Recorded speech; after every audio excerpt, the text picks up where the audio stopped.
ಬೆಂಗಳೂರಿನ ಹುಳಿಮಾವು ಬಳಿ ಕೊಂದು ಕತ್ತರಿಸಿ ಸೂಟ್ ಕೇಸ್ನೊಳಗಡೆ ತುಂಬಿಸಿಟ್ಟ 32ರ ಮಹಿಳೆ ಗೌರಿ ಸಂಬೇಕರ್ ಶವ ಪತ್ತೆಯಾಗಿದ್ದು ಪೊಲೀಸರನ್ನ ಮತ್ತು ನಾಗರಿಕರನ್ನ ಬೆಚ್ಚಿ ಬೀಳಿಸಿದೆ. ಮಹಾರಾಷ್ಟ್ರ ಮೂಲದ ಪತಿ ರಾಕೇಶ್ ಸಂಬೇಕರ್ ಸತಿಯ ಕೊಂದ ಬಳಿಕ ಫೋನಿನಲ್ಲಿ ಆಕೆಯ ಹೆತ್ತವರಲ್ಲಿ ತನ್ನ ಕುಕೃತ್ಯ ಒಪ್ಪಿಕೊಂಡಿರುವುದಾಗಿ ಹೇಳಲಾಗಿದೆ. ಪೊಲೀಸರು ಅದರ ಮೇಲೆ ತನಿಖೆ ನಡೆಸಿ ಶವವಿದ್ದ ಸೂಟ್ಕೇಸ್ ಅನ್ನು ಹುಳಿಮಾವು ಮನೆಯಲ್ಲಿ ವಶಪಡಿಸಿಕೊಂಡಿದ್ದರು. ಫೋರೆನ್ಸಿಕ್ ಹಾಗೂ ಅಪರಾಧ ಪತ್ತೆ ತಂಡ ಕಾರ್ಯಪ್ರವೃತ್ತರಾದವು.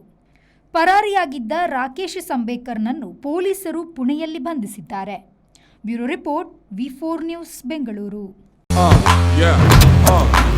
Pull up the flicks and I take it down gear. Pull up the hands and I feel no fear.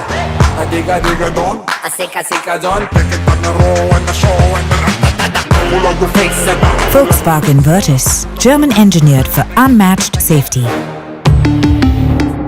Volkswagen Mangalore, Airport Road, Yeyadi, Mangalore. Volkswagen.